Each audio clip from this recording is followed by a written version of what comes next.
Your Excellency, thank you for taking the time for us and our entire Omni News family. It's my pleasure. We would like to begin by acknowledging that the land on which we gather is the traditional unceded territory of the Algonquin Anishinaabe people. The Algonquin peoples have lived on this land since time immemorial. We are very grateful to have the opportunity to be present in this territory. Throughout the interview, we're going to have different questions from our different colleagues at Omni News. And we will begin with the historic visit to the Vatican of the indigenous delegations and the pending visit of Pope Francis to Canada.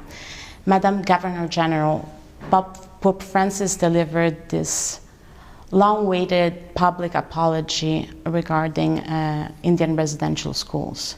You said that an apology is a step on the road to reconciliation, but it's just that. It's one step, and it has to be backed by action. What kind of action are you hoping to see from the Pope during his visit to Canada and as a consequence of that visit? Well, first of all, it's really important to acknowledge the fact that the Pope has made an apology, and he's also planning to come to Canada this year, and will continue his dialogue with Indigenous people and leaders. So I think the delegation that went to Rome to see the Pope, His Holiness, made a significant step forward by, first of all, having discussions with His Holiness, and also being able to sit with him while he made his apology. The apology is significant in the road to reconciliation because it was the Catholic churches and governments that created the unfortunate situation that Indigenous peoples are in today, and that is through the residential school system. A lot of former students were victimized in these schools, and it has been long called for, the apology from the Pope. People have been working on it for many years. So the fact that he made this apology is an important step. It's an acknowledgement that there have been wrongs of the past and that they need reconciliation. So the step in terms of reconciliation is part of that. Part of that is, first of all, acknowledging and expressing the sorrow and the hurt that was caused. And secondly, I think when you start talking about what is going to happen after an apology, you have to make sure that that it's meaningful. It's not just words. So you need action behind those words. And I think that once the Pope has been to Canada, and the continuation of perhaps an apology here on the lands of Indigenous people will occur. I don't know it for sure because we don't know that much about it at this point, but there's a real desire from the Indigenous community to have the Pope do the apology in Canada.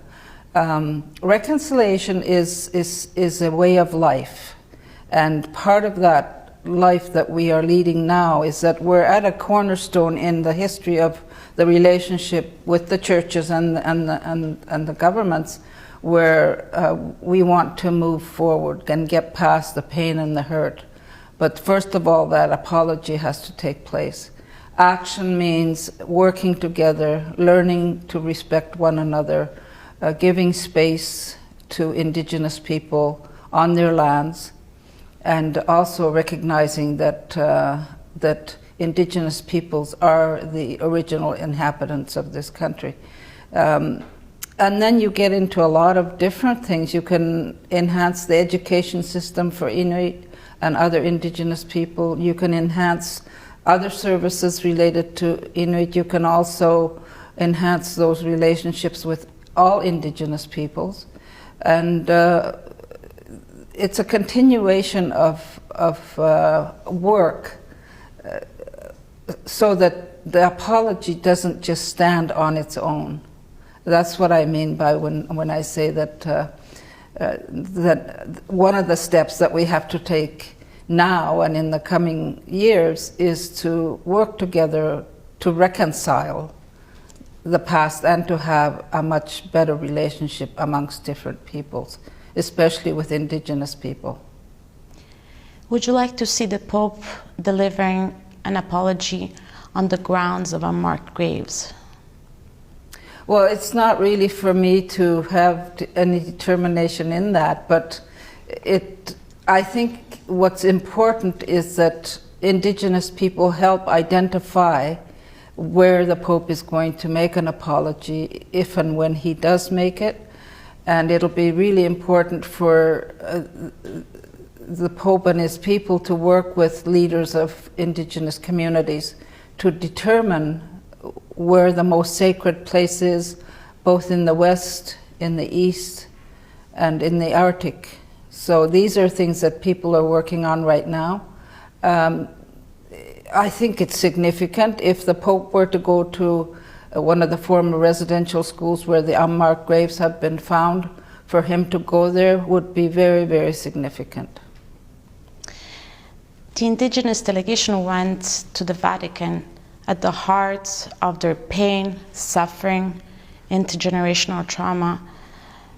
There was criticism of the Catholic institution, which should understand that apologies are offered, not asked for.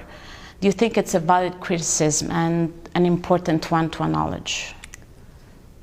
It hasn't been offered, and indigenous peoples have called for the apology for many, many years. I mean, I can remember 25 years ago when people were asking, and it has taken this long to get to this stage. So offering an apology is not something that we have known.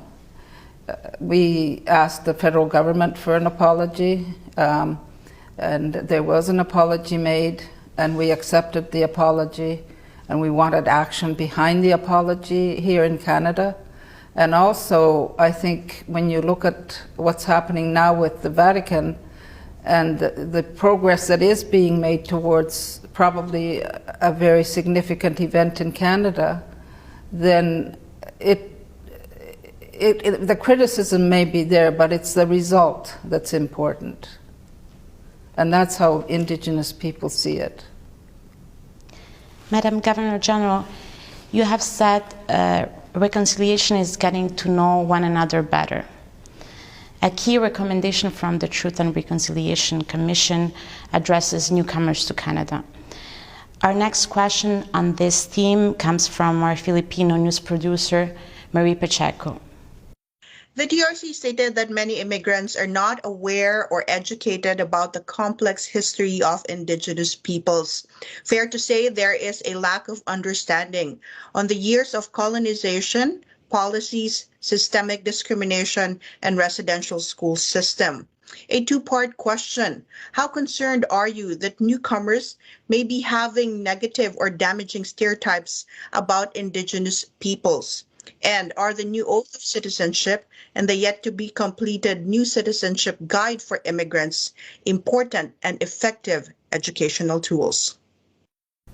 First, I just want to say that it's not just new Canadians or immigrants that have moved and made Canada their home that are not aware of what happened historically. A lot of Canadians don't know what the history of the country is because it was never taught.